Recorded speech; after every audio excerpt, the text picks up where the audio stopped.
Welcome to the 8 Billion Project, where we're on a mission to make an impact by discovering and sharing the purpose of every person on this planet. I'm your host, Liza, Florida. Enjoy today's episode. Hi, everyone. Welcome to the 8 Billion Podcast. I am your host, Liza, Florida. And today I have got an extra special guest, a dear friend of mine, Mr. George Lauricella. George is a practicing astrologer and intuitive for many years. His purpose is to serve, and his desire is to inform and uplift through metaphysical work. So welcome, George, my dear friend, to the 8 Billion Podcast. This was probably, 5 years in the making, and you never told me that I was going to be podcasting. Well, I had a feeling you were going to be on film. I just didn't know that I was going to be on it with you. I'm not necessarily gun shy, but sometimes a little camera shy. You know? No, I don't think you're camera shy by any means. Well, we'll see, but I appreciate the introduction, and it's good to be here. You know, I wanted you to have a platform and to have a voice because you have something to do. And This has always been in your stars, so to speak. And the most important thing that I think about with this is that the message that you give is very clear, and anyone else that adds to that message is part of the whole message. It's part of the whole continuity. It's a freedom. It's a freedom of information, so to speak, similar to what people used to get when they went and sought freedom of information from the government, which now doesn't really exist anymore. So the freedom of information that you promulgate, that you express through your work, through your speech, through your podcast is powerful because you reach people with a non-threatening and yet very illuminating message. And it's necessary because we live in a very troubled world. Right. And without getting unnecessarily polarized, or polemicized or dealing with all the controversies that people have just been up in arms against each other over, I think that you managed to surpass that by putting a platform out there where people can have a discourse and they can look for answers because we need them. And, we're not doing too good right now. We got an eclipse tonight. We got a solar storm. And that was going to be my first thing that I talked about. Of course, I never can sit down without, I can never have a conversation without talking about astrology. So we are here on the eve of the full moon lunar eclipse in Sagittarius. It's a blood moon, full moon, super moon, every kind of a moon in the sign of the Archer.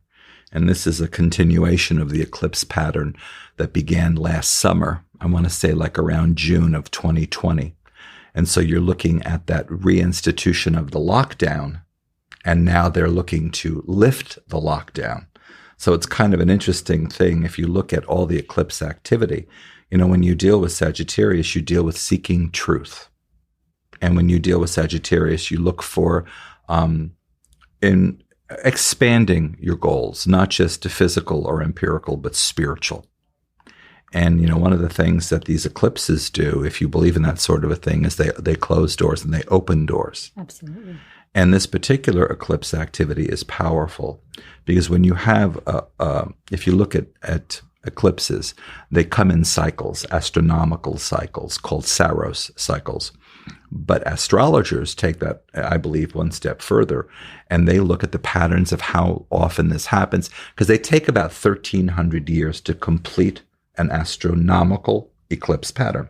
Oh, wow. So you always see groups of certain types of what we call in astrology, kind of like eclipse activity or eclipse energy, eclipse influence. Okay. For the last few years, throughout most of the previous presidential administration, we had eclipses in the Cancer-Capricorn axis. So it was all about home and business, money and family, to put it, briefly. But now we have all the axes for the next few years in Gemini and Sagittarius. Because an eclipse, whether it is a total lunar like tonight or solar, is always followed by its opposite, meaning that tonight's eclipse at 4:14 a.m. on the West Coast, the totality which will move across the Pacific and the areas that it touches, they say, are spotlighted.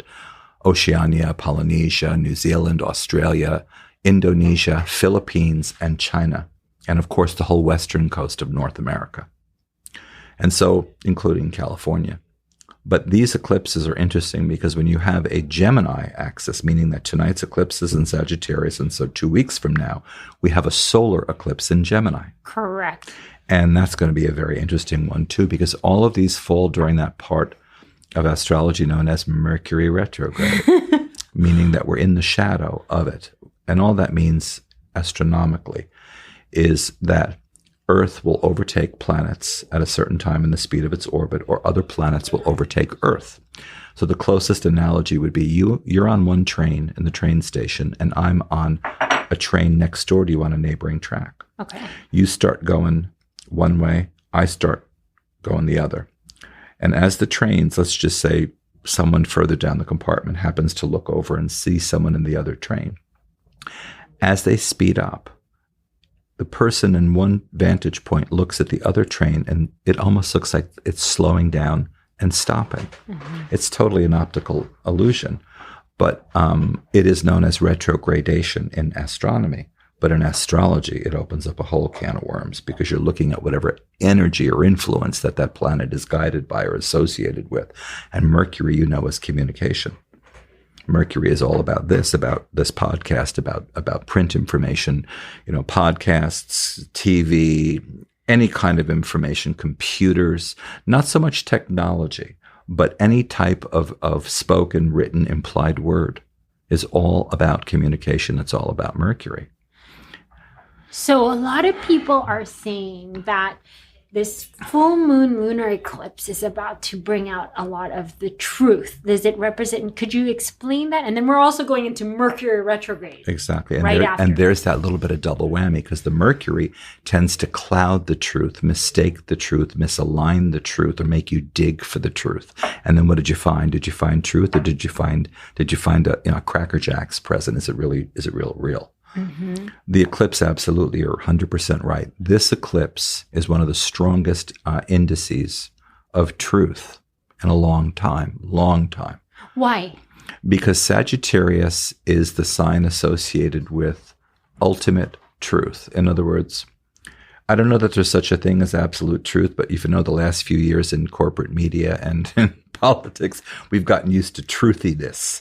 Right. It's kind of like, in other words, if somebody says it's true, then it's got to be true. But there's so much that isn't, so much that has been obfuscated, so much that has been spun, right? Mm-hmm. And if you look at a politician's record, they swear they didn't do this, and because it just gets lost in the memory hole, or it gets suppressed for whatever reason, because people look out for their own interest. Sagittarius says, like the emperor isn't wearing any clothes. That was a Sag. What do you mean? He's naked. Right? Sag is going to put. Says it like exactly. They're not going to mince words, and they're going to put their foot in your mouth if they have to. It's the way they do it, and it's nothing personal. It's just because Sagittarius doesn't want to lie, and so much of our system, so much of our structure is built on lies. Yeah. If only something as simple as all the obfuscation we received about the virus, or about numbers at the border, or numbers with the economy and inflation. What's real? I worked in marketing research for a long time, many years ago, and I'm guarantee you, they can fudge market research and statistics. They can. I've seen it. I don't condone it. But, research is only as good as the person doing it and whoever's paying that person for the research. Right. So we have a lot of vested interests here, which is the status quo. And Sagittarius says, I don't like that. And so this eclipse is extremely powerful because it deals with truth. But what's truth, Lisa? My truth, your truth, or the truth? Right. And I think Sag goes one step further, and it does seem to cut through the fog and find the truth, whatever the truth is. And that's why we have so many movements for truth, whether it's something as simple as the memory hold 9/11 truth, or truth about the elections, or truth about our economy, or truth about what's really going on with our education systems. Our true rulers, many people wonder if our presidents and our prime ministers are even really in charge. And interestingly enough, during this period, in the shadow of the eclipse and the upcoming one, UFO information being released by the Pentagon. I guess after 70 years, they said, well, maybe we ought to say something. Right. But why? Like the old Latin term, cui bono, who benefits? Always have to look to see who benefits. And Sagittarius looks to see, is this real, or are you pulling my leg? Wow. So we have some powerful times coming up. This doesn't have any connection to do with the Great Conjunction that happened in December. It has everything to do with it. It's an ongoing theme if you want to willingly suspend disbelief. The Great Conjunction, or the Grand Conjunction that happened on the last winter solstice in the Northern Hemisphere, was heralded by many as an incredible game changer. And with all due respect, many people said it was a second star of Bethlehem.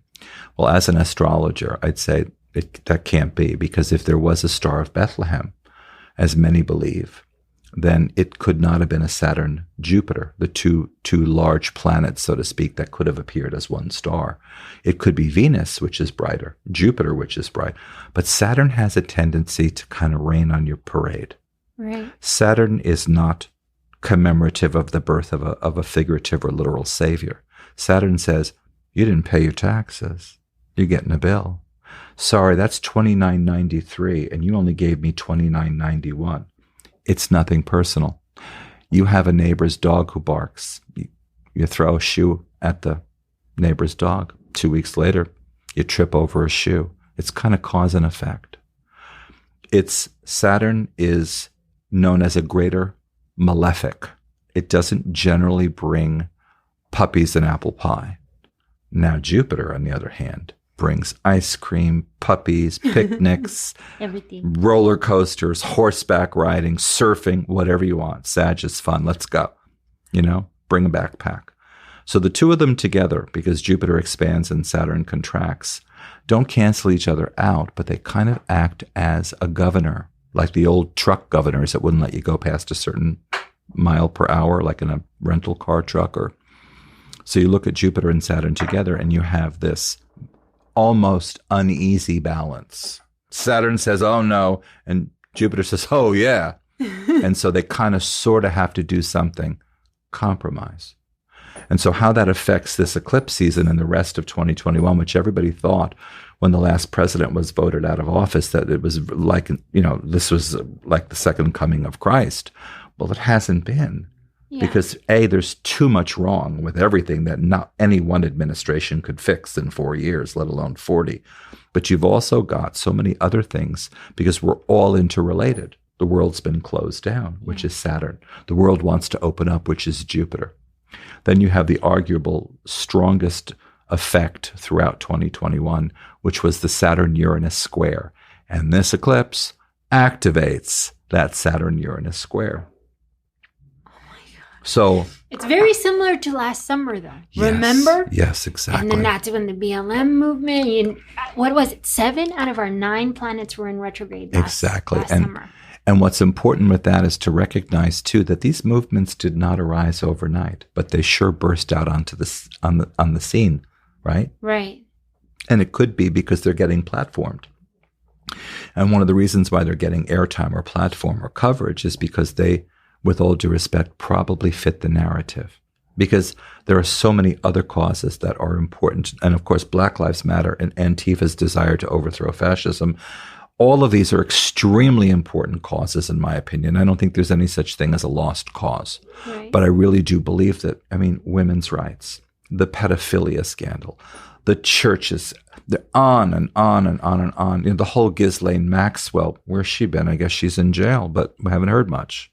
Her connection to people in positions of power, or as the ascended people and the New Agers and the conspiracy theorists, which is kind of a silly word, say is the TPTB, the powers that be. Yes. Who are they really? Right? I was just going to say, I have so many friends in the truth movement, and I don't know all the terms. Oh. I try and watch videos all the time to support them, or just to kind of see what the news is circulating, but I cannot keep up. I came across my own, conspiracy theory time in my life. That was 10 to 12 years ago, around the time of my awakening, and so there was all of that. And then I would try and tell everyone about it.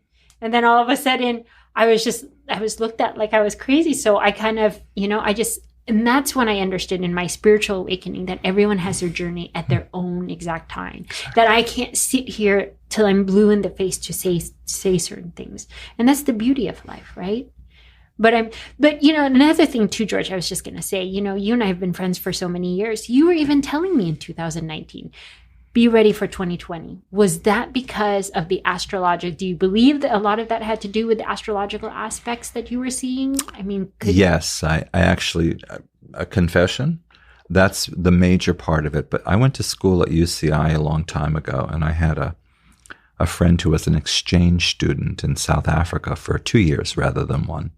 And her host mother was a psychic and a channeler, supposedly, many years ago. She was a friend of mine. She was from Bakersfield. And her dad was in the oil industry up in there. And she just loved there. And it was before apartheid was dismantled and South Africa became more free and equitable. And yet her host mother was wonderful. And she told her, she said, she said, I just want to let you know, everybody's always afraid. And California thinks there's going to be a big earthquake. And she said, oh, no. She said, your worst times in the United States are going to be between 2018 and 2024. This was in 1976, but I never forgot that.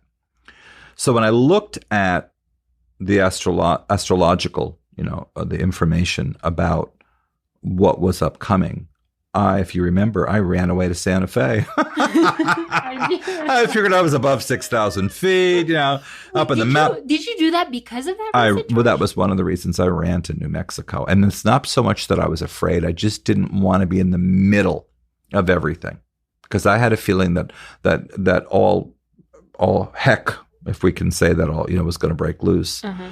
And I didn't want to be here, because I've lived in California most of my life and I love it, but I've seen the state slowly crumble at the seams from mismanagement and poor government and special interests and overpopulation, which we're not allowed to talk about here. But California is, I call it the Tokyo syndrome. If you have privacy here in California, you're kind of rich, you're kind of lucky, because everybody's been there first. And now with this new housing bubble, which is interesting because this also deals with the expansion of Jupiter, but it's going to contract with Saturn.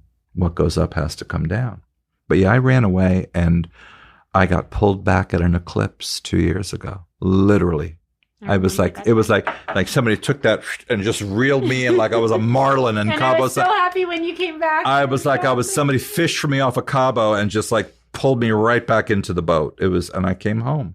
And I don't regret that at all, because this is home. But I know that there are so many things happening that a lot of people are nervous and they're unsettled. Right. And we're not getting answers, which is truth, from our rulers, the people that are tasked with our care, if you can say that, their duty of care, which the last few years have really underscored how much they have abrogated or shirked their duty of care. Yeah. But this eclipse is also very interesting. And I've got my little malachite here to protect me from negative energy. Someone gave it to me. It's going to protect you from a lightning strike too. It does. Supposedly it does. I haven't gotten struck by lightning yet. Because you just haven't gotten struck yet. But I know that what's interesting here is that and we've discussed this because we've talked about astrology. You've been very gracious and open-minded about that, because I know your field of study has always been in finance and real estate, and also in development and marketing and sales. I mean, you're amazing how you reach out to people, and but that's your Sagittarius. You're a double Sag. With that moon in Aquarius, which is activated so much by what's going on. Because if you again willingly suspend disbelief for this broadcast, it's Saturn is in Aquarius, and so we are in what you call the age of Aquarius. It just wants to begin. We're still in a new time of troubles, maybe a new gilded age for some, but we're just wanting to move into the age of Aquarius. And I grew up at the latter part of the 60s. I was tail end of the flower power generation. And, we looked towards that, but it's been, kind of pushed aside for money, property, and prestige. Yeah. And not that there's anything, Mother Mira, the Indian saint, says there's nothing wrong with things.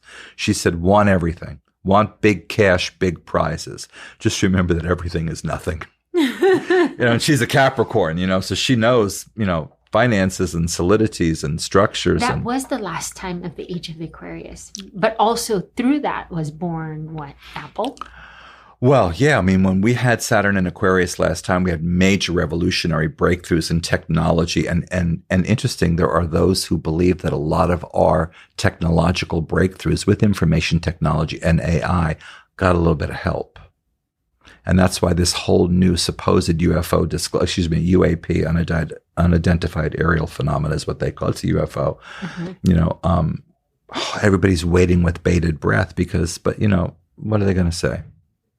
I mean, if they had a real news conference, so where do you think they're from?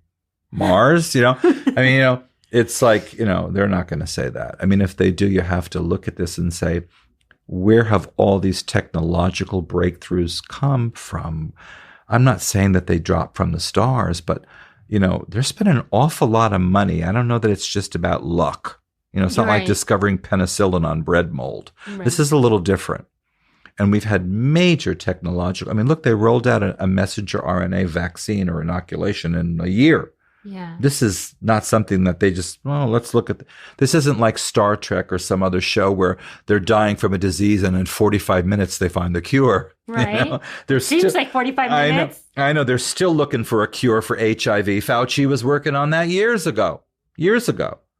And looking for a cure for things like Chagas or malaria.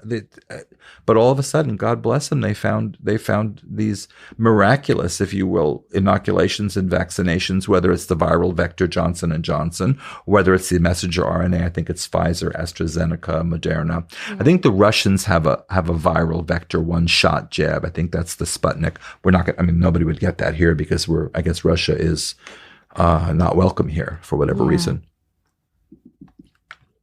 But I think what you are very good at is, you bring people together and you bring disparate or different opinions to the table and you allow people to discourse and to discover.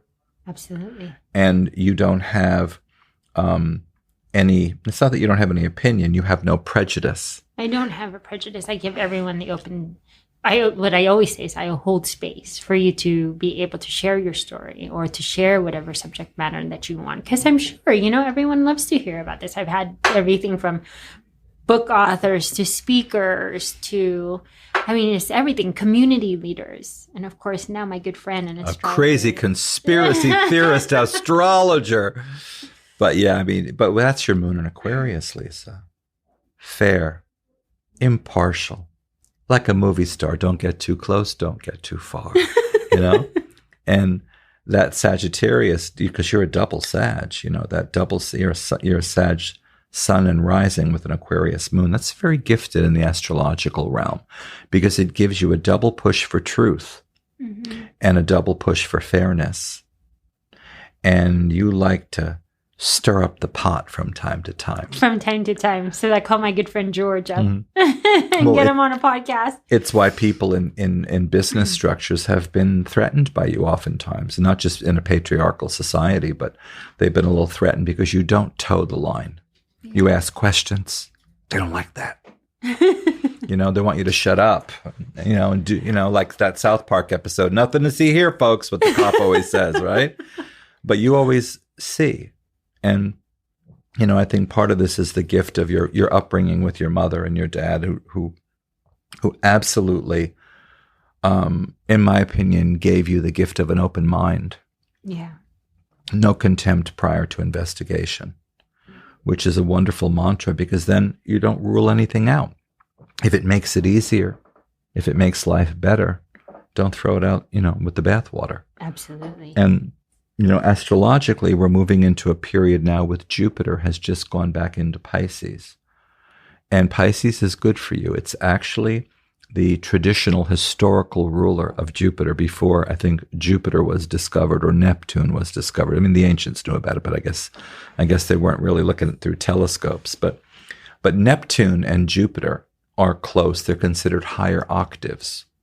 And so Jupiter's desire for truth, which is Sagittarius, is augmented by Neptune's search for spiritual truth and illumination, which is Pisces. So we have, interestingly enough, this push for truth with so many people. They want truth. Okay. What are they going to do with it? What are you going to do if you find out that so many of the things people have been afraid were true? What are you going to do? I mean, I'm not saying that it's a futile endeavor, but one of the things that all the Sagittarius, the Aquarius, the Piscean energies, if you will, are fomenting at this time is a desire to build rather than to destroy. Right. And so the disruptive influence of things like Uranus or Saturn, or at this point, these eclipses, I think although they will shake and shatter to a degree certain outworn structures or paradigms that no longer work, they have to be replaced with something. Absolutely. And that's what it is. It's paradigms. Exactly. It's absolutely paradigms, because you're absolutely right. Everyone in Truth Movement is like, okay, the truth is going to come out. Yes. But then, like what were you saying? Now that you have the truth, what are you expecting? What are you going to do with it? Right. Some people are saying it ushers in the Great Awakening. Well, I think that, as someone who's been on the fringe of the New Age movement since before they called it that, I've always questioned, and it's not a bad thing. I love the idea that synchronicity and you create what you believe, and manifestation, like Shakti Gawain many years ago. It's an ancient Sanskrit or a Vedic idea of creative visualization. They're all wonderful ideas. But, in India, they also say that, make no mistake about it, like life and death are two sides of the same coin, so are good and evil. Mm-hmm. And there's a lot of vested interests on the planet that would like to keep us stupid Mm-hmm. or uninformed or afraid. Like that old Star Trek TV series where I think Melvin Belli, that incredible attorney many, many years ago, played an evil angel on a planet where he rescued these kids and he controlled them through rewarding them because he could make things happen like a magician or manifest things. And when they finally got on the spaceship, he wanted to go to Earth because he fed really off of fear and anger. And that's what he wanted. So what they did to get rid of him was they took this medicine where everybody was like laughing gas. Nobody could get afraid. Nobody could get scared. And they finally defeated him and they beamed him back out into space, So how do you, that has truth. well, how do you beam these energy vampires that run our planet back into space? Well, I think you combat them with truth, but you also have to bear in mind that I don't think there's one absolute method of arriving at truth. There's not one, there might be one method of making water, right? Mm-hmm. Or of creating oxygen. But I don't think there's one real surefire way of getting to the truth, because there's a lot of ways to navigate around it. Absolutely. A lot of sidetracks, a lot of dead ends, a lot of eddies, a lot of kind of garden paths. And I don't know, and I mean no aspersion to the truth movement, but I've wondered with what they believe in terms, I think that I'm not sure if that's involved with QAnon or many of the other numerological things they look at, or even the crypto phenomenon, which is part and parcel of looking for new financial instruments and structures in a collapsing capitalist world. They have to do something different. Yeah. I'm sorry, but Wall Street's just not cutting the mustard anymore. Right. The Fed keeps printing money and printing money and printing money, and nobody can figure out why why lumber, not just greed and just supply, but why prices. Look at rents here in California. Look at house prices here in California. Even in this imaginary land, they're imaginary. Yeah. We just broke 800,000 as a median home price. I only know because I posted fun real estate. Oh, of course. Well, you and I both have real estate license. I mean, we know what that's like. I mean, I got it as a hobby, and your family business has been involved in commercial and regular, real estate for a long time. Your family knows all about real estate. And I'll bet they're scratching their head saying, Right. This is great for us, but what the heck is going on with $2.3 trillion of commercial real estate value in the garbage? Yeah. Can you want to rent commercial space? Mm-hmm. What if people do go back to work? Yeah, no kidding. So there's a lot of, things, not to be all over the board, but I think what you promote, which is I really admire in you, is this desire to get information out there. Yeah. And without qualifying the information, I believe you get quantity. How would I say that? In other words, I'm not saying you get bad content or bad quantity, but I think that you reach a lot of people. And I believe that what you do needs to reach more people, especially with your moon in Aquarius, which is all about a platform for change. Mm-hmm. And, This eclipse is interesting tonight too, because because of the precession of the equinoxes where the constellations and the stars kind of moved a little bit in relation to Earth. We have Mercury going retrograde. We have a major full moon total lunar eclipse in Sagittarius. But if you look at the stars, its placement is in between the claws of the scorpion. I don't know about you. I've got no personal problems with scorpions. They get rid of vermin. But I don't know that I want to be in between their claws, even though, because then they hold you and they sting you. Well, the figurative meaning is. Yeah, I was just going to say. Getting stung, getting trapped. But at the same time, Scorpio, which is, scorpion, is like, you want truth? It might hurt. Oh. Right? Yeah. And Pisces is thrown into the mix and says, no. Let's cover that with a nice little bit of fog. And Sag says, heck no. We're letting it all. You're get out of my way. Keep on trucking. And let's cover it with a little bit of right? fog. So right? you totally. Exactly. Totally and so Pisces. you have this eclipse with the potential for revelation on a grand scale. And yet you have a lot of other things saying, not so fast.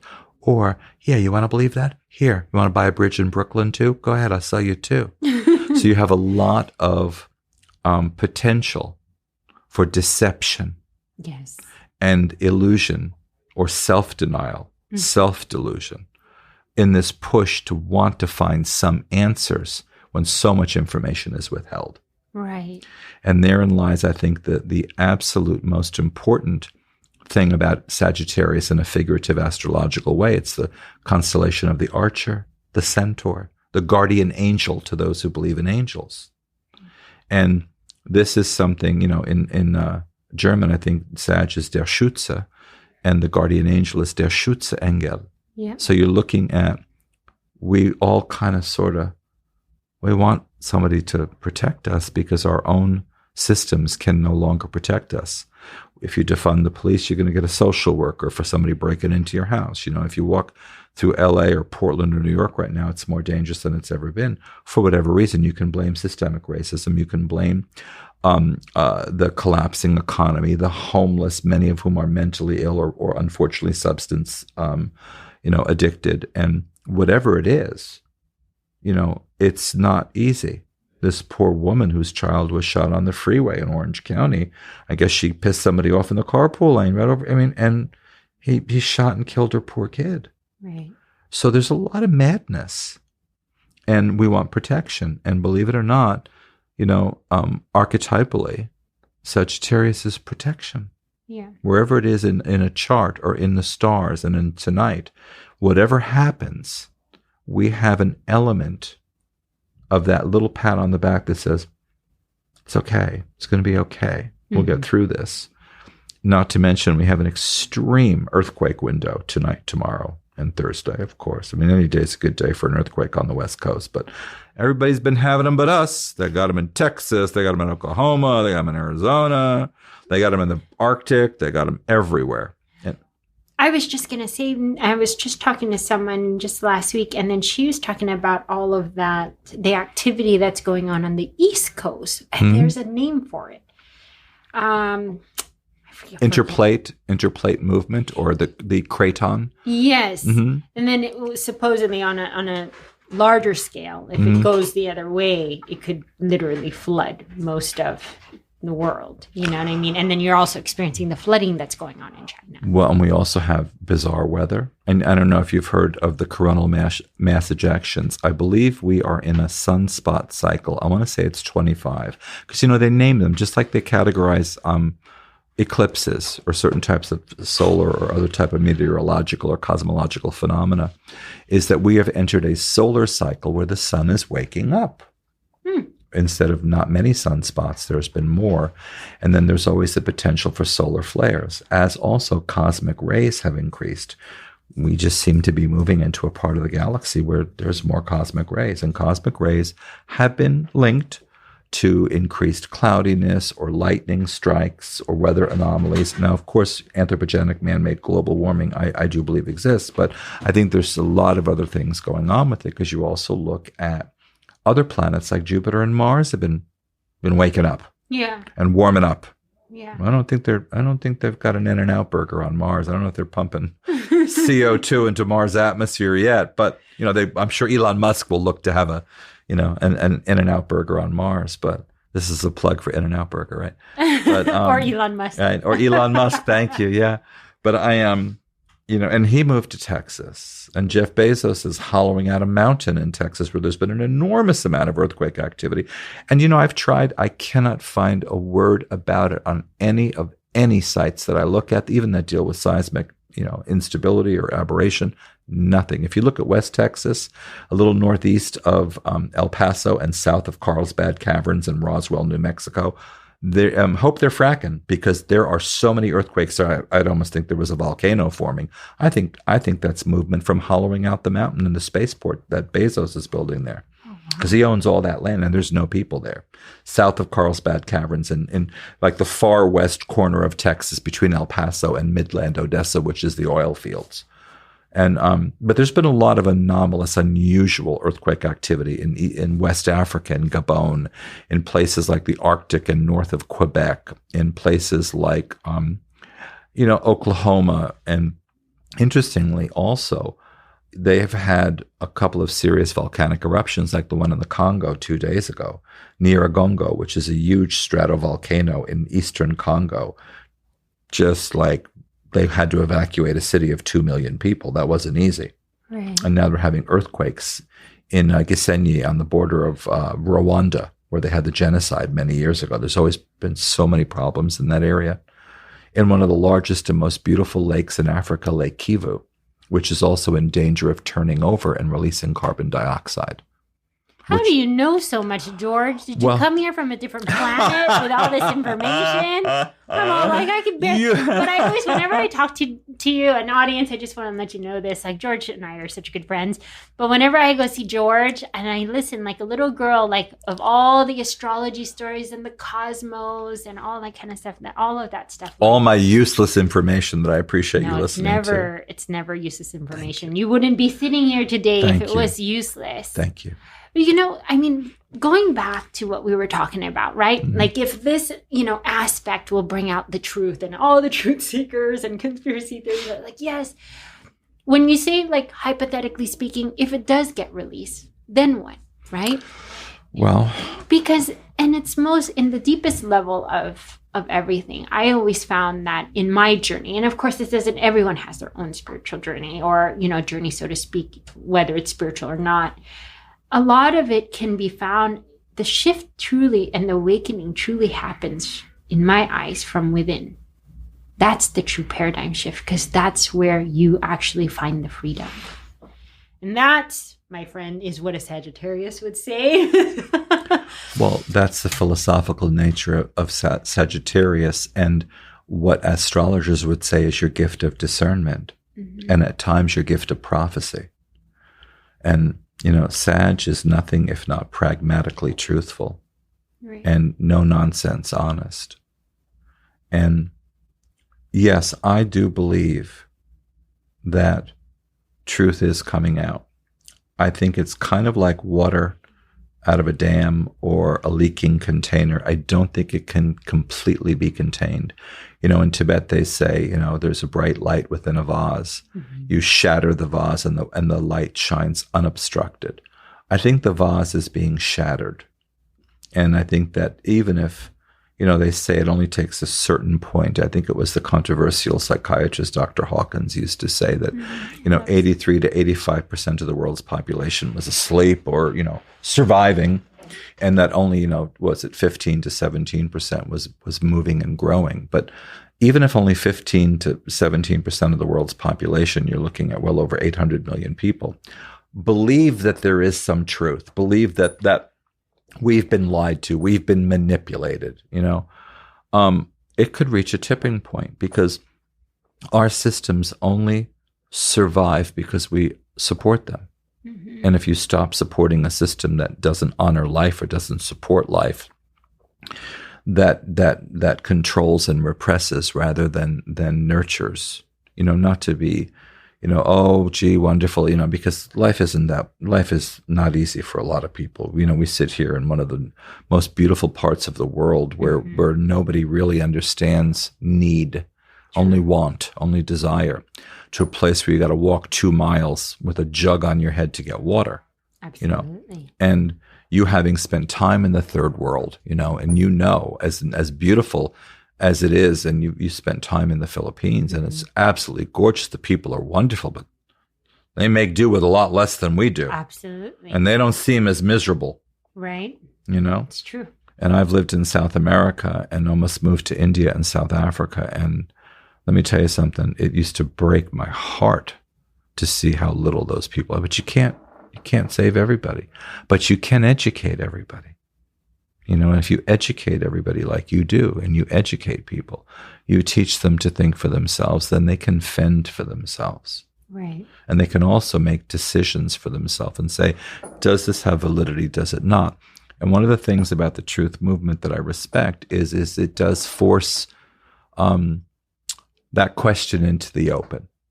Now, they can debunk it all they want, and they will, because anything that's not an official narrative at this point is shadow banned, deplatformed, and you're off of Instagram and YouTube and Facebook and Google so fast, your head will spin. I mean, if you look at it, regardless of what anybody's opinion would have been in the former president, to deplatform a sitting president, I think even the president of Mexico was like, "What are you doing?" It's like, if you do that, it's like, who's safe? Anyone you don't like is erased. Absolutely. And this is something that people were like, oh gosh, look at the power of big tech. And it had nothing to do with big tech. Big tech got a phone call from whoever really runs the show and said, pull the plug. Wow. Because you really think they all just got together and said, we just don't like this president and we don't want to hear him anymore? They could turn the channel off. Yeah. Right? True. They could block him. What they did is they erased him. And when you erase anything, however distasteful it is, even in this thin-skinned world in which we live, where nobody wants to hear anything they don't want to like. Try tell somebody something they don't want to hear. They get mad at you. Yeah. They don't say, gee, Lisa, thanks for telling me. I didn't know that you could boil water this way. Right? They don't want to hear it because people stop listening. But for some reason, they respond to a certain vibration. In my opinion, if you want to talk about information and freedom and things like that, that's a very lower realm vibration. Why look for the worst? Why always go to the worst? I mean, and if the former president is the worst, does that mean that anyone who replaces him is the best? Right. Well, I mean, do we really know that? I mean, I think you have to give everybody a little time. I've not been political for probably since I was 18. But I look at them and I wonder how they get where they are, because they're really not known to be the most honest people on the planet. You know what I mean? They're kind of truthy, if you know what I mean.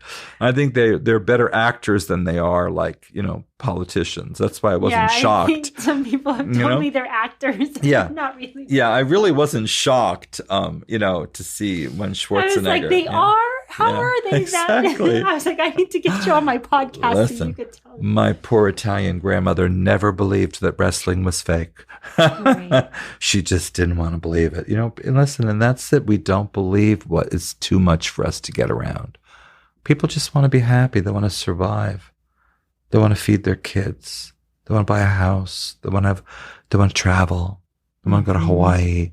They want to have a nice boyfriend or girlfriend. They want to have a partner. They want to have healthy kids, a car that works. And the vast majority of people have been saddled with way too much to do much more by their own design or by society, which to a great degree has kept us as wage and debt slaves. Right. I mean, everybody who's not paying off a credit card or a mortgage. Absolutely. And, and if you're educating children in this world, gosh, what they're teaching them, who knows, and beyond that, are your kids safe at school? And if you're sending them to anything, whether it's taxes or private school, how much you paying to get an education? Buy a couple of houses with that, even in California. Yeah. So many people are too tied up to stop and smell the roses. And then you have this horrific pandemic, which, listen, I've lost family members to this. I don't question it. I'm not a Holocaust denier of coronavirus. But if it really was as horrible as they say it was, then we'd all be singing Ring Around the Rosie like they did during the Black Death in the Middle Ages when there were too many people to bury. Right. So what's special interest, public interest, corporate interest? How about what's in the greater interest? Right. And that's Aquarius. And that's this eclipse. Because this eclipse activates a Saturn north node of the moon. I can tell you what it means, but it's powerful because it's past lifetime. And interestingly, a Venus. Kind of a trine, a triangle inside this particular eclipse, which fights for truth. So, one of the things that you do that's always fascinated me is how you network with people. Because you're such a good networker. You really are. You really are. It's like having conversations with people. But you're an exceptional. You build bridges, and you are such a good communicator, and you're like the best talk show host because you're very neutral, but you're warm. Aquarius moon, Sagittarius sun. But I was like, you want to choose that? Let me call my friend George. But I love to see you talk or to hear you talk because you're a good mirror and a good vessel for communication. And that's what's critical in this new age of disinformation. Yeah. Try to get the truth out of Cox or Comcast or Spectrum. Shoot me. Sorry. It's like, I think you're going to see with the truth movement in particular, I think they're going to get some help. You think so? I do. I think that was going to be my next question. What do you think the future is going to hold? Coming from an intuitive. Well, and remember, I always tell people, if whether you believe in the new age and astrology and all this kind of stuff, there's so many different ways that life can go. Mm-hmm. So many, right? Or twists and turns. That is the journey in and of itself. Because people never enjoy that part. They're always seeking the destination. They're standing in the result rather than enjoying the journey towards that destination. Like you said, it's...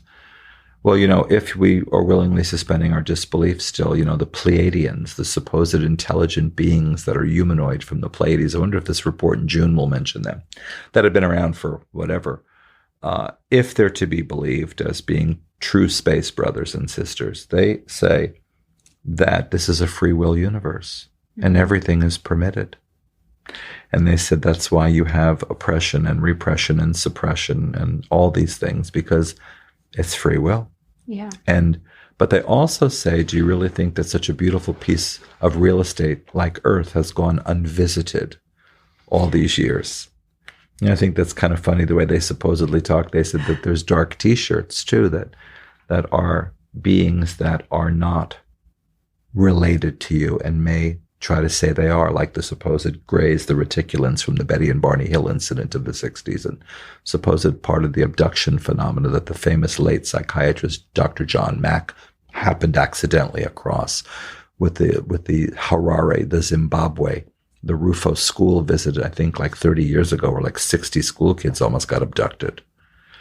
And the Kumburgaz incident in Turkey, where a night watchman filmed this thing that nobody could debunk except they threw it out on American TV. But the Turkish government saw this thing that absolutely, they didn't know what it was. They tried everything. Now, mind you, they can fake anything. But the Turkish government, which I think is pretty well established, said we couldn't really find any evidence of chicanery or fakery in this. We don't know what it is, but it doesn't look faked. Wow. And not only was it a supposed craft, but also the beings inside the craft.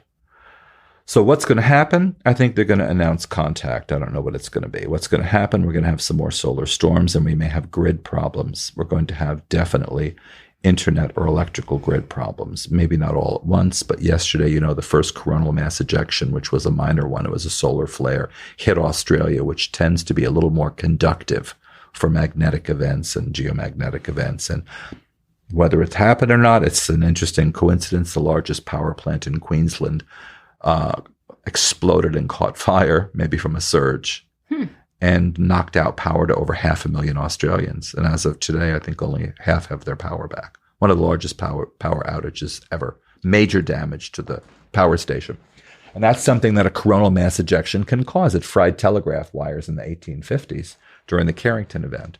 And we are moving towards more, not just social and political and economic instability, but seismic and geologic, solar instability. So what does it mean for us? More weather anomalies, more seismic and volcanic events like the eruption at Nyiragongo and Mammoth Mountain, Yellowstone could happen. But I think the next 4 years are critical in terms of the United States, because what we're hearing now is, this push to forever banish the Republicans and forever enshrine the Democrats. And I don't know that you can do that. I don't think any one party really, either one of them really has really been, I think you could probably find fault in both of them. Let me ask you though, with you saying that, going back to all that seismic activity, do you truly believe that, from a spiritual level, that if we raise the vibration of humanity, that we could stop a lot of that stuff from happening? Do you think that gets that fine? We're like, this is a close chapter, guys. We've got to save humanity. I do not share this with most people, but I do believe it's possible because, again, that person who told me many, many years ago that was in South Africa about the events of the early 21st century, they used to get together every week and pray for peace on the world and to stabilize unstable regions, including California. Absolutely. And, the Tibetans pray for the peace of the world. And there's prayers for earthquakes and fear of earthquakes. I mean, they have a whole litany of Tibetan Mahayana Buddhist prayers. I mean, then I think how many forms of fear you can pray for protection against, fear of lightning, everything up to probably including fear of getting struck by a meteor. I mean, there's a lot of different things, not to cast aspersions against Tibetan Buddhism. What I'm saying is that I do believe that particular thing you're talking about is the missing element. The Pleiadians have supposedly said that one of the reasons why Earth is having trouble advancing is that all push has been towards technology, not towards spirit. And when you have a spiritual, like that old book that used to say you're not a human being having a spiritual experience, you're a spiritual being having a human experience. Right.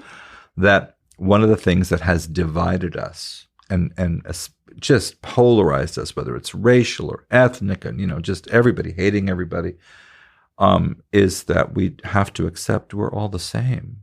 We may not all be the same socioeconomically, but biologically, genetically, we're human. Right. I mean, I'm not aware that, there might, listen, I've had my questions about some of us that are on TV and, whatever. But I think by and large, the average, Joe and Josephine in the street is human. There might be an alien hybrid, some of them, but, they're human. So we breathe air, we eat food, we eliminate, and we like to think that we think, Absolutely. And then we grow. I do believe that there's those people that there was a little campaign about 25 years ago to pray the gray away for people that had been abducted by supposed reticular gray aliens, and they had stickers, just pray them away. Supposedly they didn't like the Lord's Prayer. Wow. I don't know. To my knowledge, I don't remember. So it could be a memory loss, it could be missing time. I don't recall being abducted by them. I sure hope I wasn't. But yeah, I do believe the power of affirmation and creative visualization and manifestation is extremely powerful. Right. And one of the things that Sagittarius rules is manifestation. Bing. So one of the things you're creating with your podcast is a spiritual platform, in my opinion, for physical growth. Right. A transcendent paradigm, if you will. Evanescent. But it illuminates. And even if it kind of like a bulb goes out when the podcast goes off, it still stays with you. Like sometimes when there's a flash and you close your eyes and you still see that. I think what I've noticed in your work is that after, it may end, it's still there. It's food for thought. And it's spiritual comfort, mana. Yeah. Because what you've done since I've seen you grow, and I've seen you just grow leaps and bounds in so many ways, and good ways. But, the touchstone, of course, of growth is pain. You've had your the loss of our mother is not something I believe we recover from. It's just there. Right. But your mother was an enormous touchstone of your growth, and she had a special place for you because of this. I think she knew my feeling as a spiritual worker, as an intuitive, some might say psychic, was that your mother had plans for you, and with all due respect, it didn't involve real estate. Maybe tangentially, and I'm not saying that to be disrespectful. You kept telling me, just let it all unfold, or little did I know. Charlie. And like a good Sagittarius, you paid no attention to me till you felt like paying attention. Same as I'm an Aries, same thing. We want what we want yesterday. Right? But gosh, George, you always know that I can go on and speak to you forever. And I probably will speak to you after this. But, in closing, if there was anything that you could leave, like whether, it's for the masses, whether this becomes something like a time capsule, what would you actually say to 8 billion people if you ever had a few minutes and undivided attention?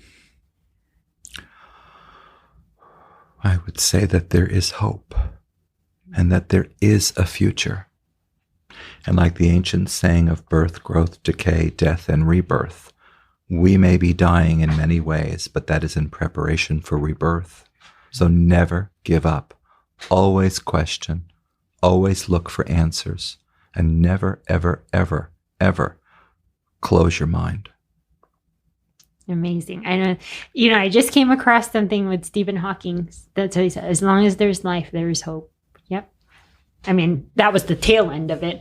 But yeah, it was an amazing video that I came across. I probably will share it with my platform. But George, if there is anyone in the audience that is looking to get a hold of you, how would they be able to get a hold of you? Do I say my email? You could say whatever you'd like. They can reach me at my email, which is all lowercase, Hawaii George, HAWAIIGEORGE @gmail.com. Hawaii George @gmail. Okay. I got years ago when I lived in Hawaii, I got my email. And any other platforms, any social media that you'd like to share? I'm on Facebook with my astrology column with It Starts With the Stars.wordpress.com. And I'm on Instagram, Hawaii George 19. And I usually do an astrology, a quick 40 seconds every day. Oh, I love those. And I thank you so much it's just an honor to be here with you. I'm so happy for you. I love you, Lisa. I love you too, George. Thank you. My heart is full. And for everyone that tuned in, if you like this show, thank you so much. Feel free to get a hold of George with his contact information that's there. And I look forward to having you guys watch the next episode of the 8 Billion Podcast. Thank you for listening to today's episode. If it's moved you in any way, please review and share your thoughts or text me your thoughts at 949-247-2800.